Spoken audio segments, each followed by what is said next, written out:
Hello there and welcome to a special episode of USPL on NDTV Hindu. I'm Evelyn Matthew, joining you from the lovely sprawling campus of the MSSRF Institute. In fact, I'm joined by senior researchers and scientists here who are all packed with so much to say. We are going to be talking about something that's happened very recently, which is the oil spill at Mumbai. In fact, we're calling this discussion Maiming the Mangrove Reserve. Mumbai's worst fears, in fact, came true when that MV Rack carrier, in fact, sank in the coast, and it, in fact, evolved into an oil spill across the coast, and then there were tar balls found across the Mumbai coastline, and it's been a gory picture. I mean, it's been scary ever since I've seen such, tar balls appearing in newspapers and even in videos. But let me just start with you, Mr. Selvam. Do you think there was very little effort to contain such a massive oil spill in the first place? Because this is not the first time we're seeing something like this happen. See, the first problem there is the government or the organizations are not very much prepared to see that what we can do if such a kind of situation arises. So that's a major problem. And secondly, the mangroves of Bombay was never given any importance in the It was neglected? Yeah, it was neglected, mangroves. And people in the, both in the policy level, even at the ground level, they used to think that the mangroves in Bombay particularly needs to be cleared and developed into some kind of land use. So we are not, the first point is that we are not prepared to take what kind of action when these kind of oil spills happens the mangroves. That's the first issue. Then as a follow-up, since our experience in dealing with the oil spill in mangroves is also very limited. We had some problems in the open sea, but we never had any these kind of issues in mangroves, not only in mangroves, but even in the inner estuarine regions and other things. Right. So our experience, our preparedness seems to be Lacking some way or the other? Lacking, that's the best word we can use. All right. Unfortunately, Shankar, this has happened during the seeding and the breeding season, I believe. Does it make mangroves in that region, for that matter, all the more vulnerable to destruction? Yes, it is. The seedling stage and the sapling stage, mangroves are very vulnerable because they're, after all, very young. And till the resources which the seeds have get exhausted, they can survive.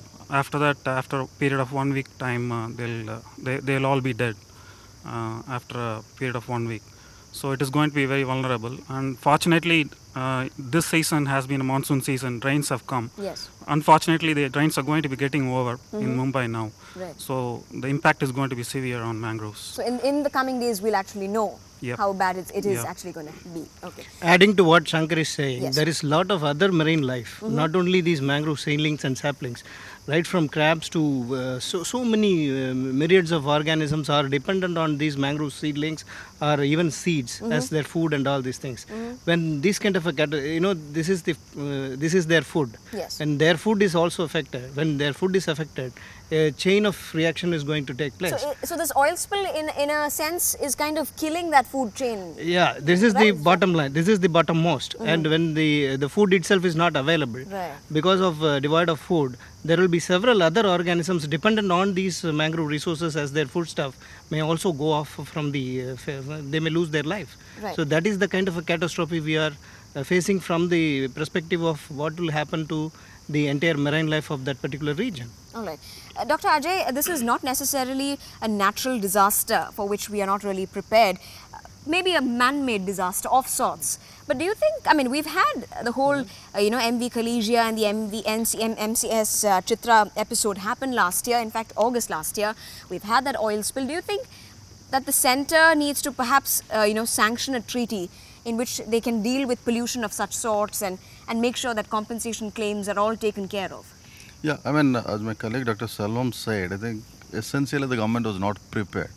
They never expected that a magnitude of this oil spill will happen in the Bombay coast. I think there has been oil spills, but not to this magnitude. Just to add what Shankar said, this mangroves grows in the intertidal zones, Yes. where it is governed by what you call high tide and low tide system. When the high tide, the water comes in.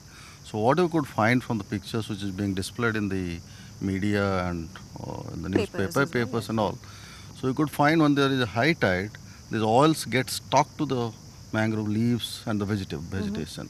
And when the tide goes out, still those oil spills are also covered now with the vegetation So cover. it's a way cutting off supply So it is from cutting the of the, necessary. so its basic biological function is reduced. So it may result in the complete destruction of these mangrove ecosystems.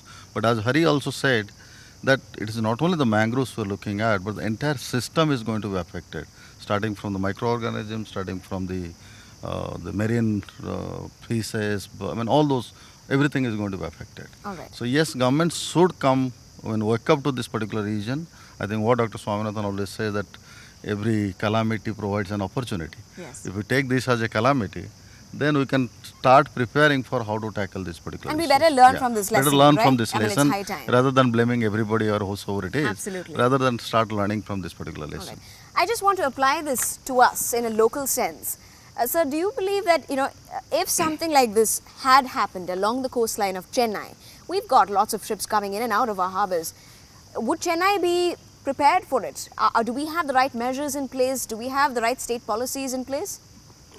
In addition, with that oil spillage in west coast, we are feeling it now. So Mumbai is a larger importers of the oils. Yes. So frequently is happening that scenarios. But in take the eastern coast, but we never happened such kind of big things. But we are in our observations in the particular mangroves. We are working with the mangroves for Pichavaram for last 20 years. Yes. In our observations, we observe the natural mutations already started. That the particularly the mangroves. But in relation to the oils in relation to the oils, they reported. So a lot of mutations already taken in other countries. But slowly we're going to study this west coast of India. There is possibilities, more mutation, particularly the mangroves.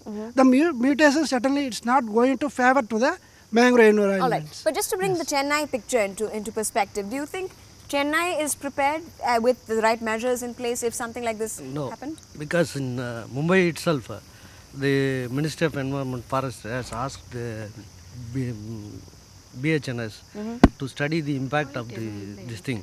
So they have to report in 3 months' time. So I don't know that status of the report, what is the impact of this thing.